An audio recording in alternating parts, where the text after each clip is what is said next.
Для меня папа – это родной человек, которого нельзя никогда забыть. Моя держава. Папа мой друг. Он для тебя как солнечный луч, который защищает тебя от грозы. Мужчина.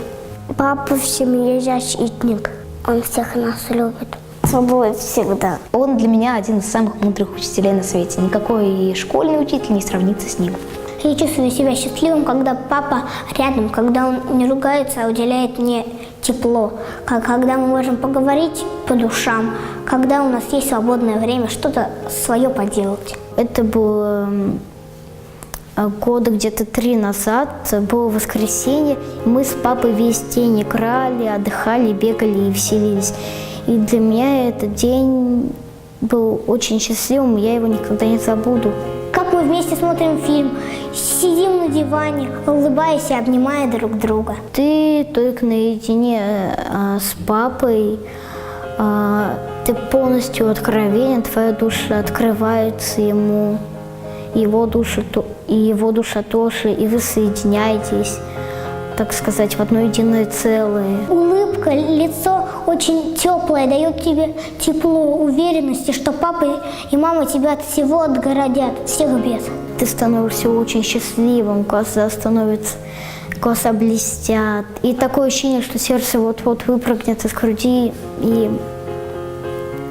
это прекрасное чувство, по-моему. Идеальный папа – это который ставит интересы семьи выше своих. Он должен относиться к детям так, чтобы не бил, не пил, не курил всякое. Это плохое не надо. Без всяких косяков таких не бывает. Хотя, может, бывает. Я огорчаюсь, когда папа пьет, когда у кого-то на день рождения напивается. Бывает. Стыдно за папу. На моем день рождения, когда он пьяный, он всегда ложится спать, и мне неприятно так. Когда папа по субботам смотрит хоккей, и, конечно, меня раздражает, когда он пьет пиво. Мне как бы это уже пугает. Он иногда кричит, матерится, мне неприятно. Очень плохо. Я счастлив, когда папа никогда не будет пить. Я буду за него рад. Но я не буду все воспитывать детей, как мой папа меня. Я решила, что не хочу так.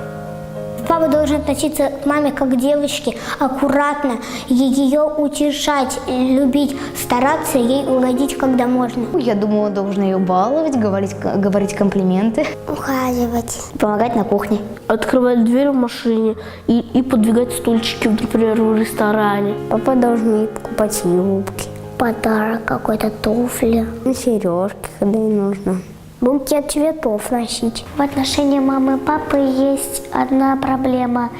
Это то, что всегда они ругаются. Мне становится плохо то, что у меня начинают уши болеть из-за криков. Потом мне становится стыдно то, что соседи это слышат. По-моему, если уж папа собирается ссориться с мамой, то для ребенка это очень большой минус, так как его психологическое настроение этого не может выдержать. У него все в голове перемешано, он не хочет ни общаться, ни разговаривать ни с кем. Мама с папой что-то там не поделили, что-то он друг друга рут. Отношения, они перестали жить в романтике, у них все, ничего нет, общего ничего нет. Сказывается на ребенке очень даже сильно. Он становится психически неуравновешен. Ребенку от этого грустно, и он не может быть счастливым. Если ребенок будет расти в семье, которая не будет уважать друг друга, тогда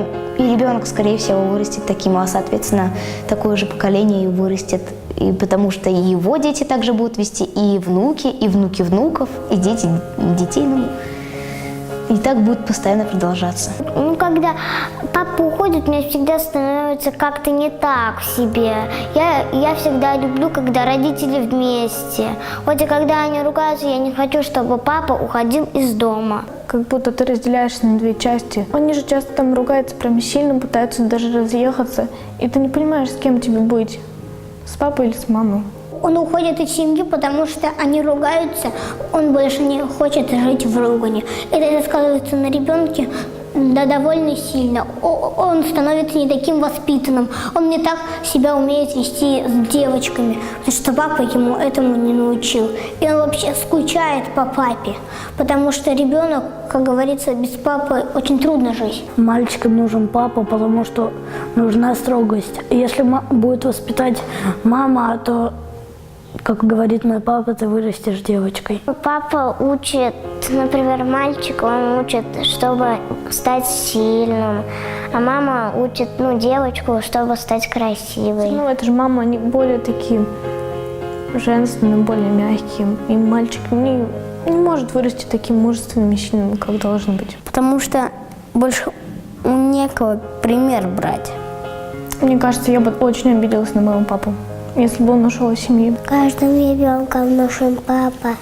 Папа всегда научит чему-то новому, всегда утешит и всегда будет рядом в самую трудную минуту. И я его за это люблю. Я люблю папу за то, что он самый добрый, то, что он помогает маме, то, что он задерживает свои нервы при ругательстве.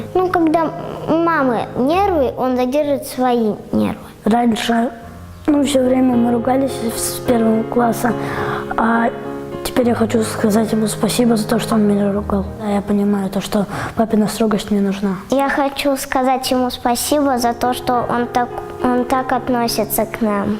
И за то, что он меня родил, что он вообще для меня папа. Папа, если ты меня сейчас видишь, то я тебе хочу сказать огромное спасибо за то, что ты меня воспитал, и за то, что ты стал для меня таким хорошим отцом и примером для моей последующей жизни. Он самый любимый мой папа.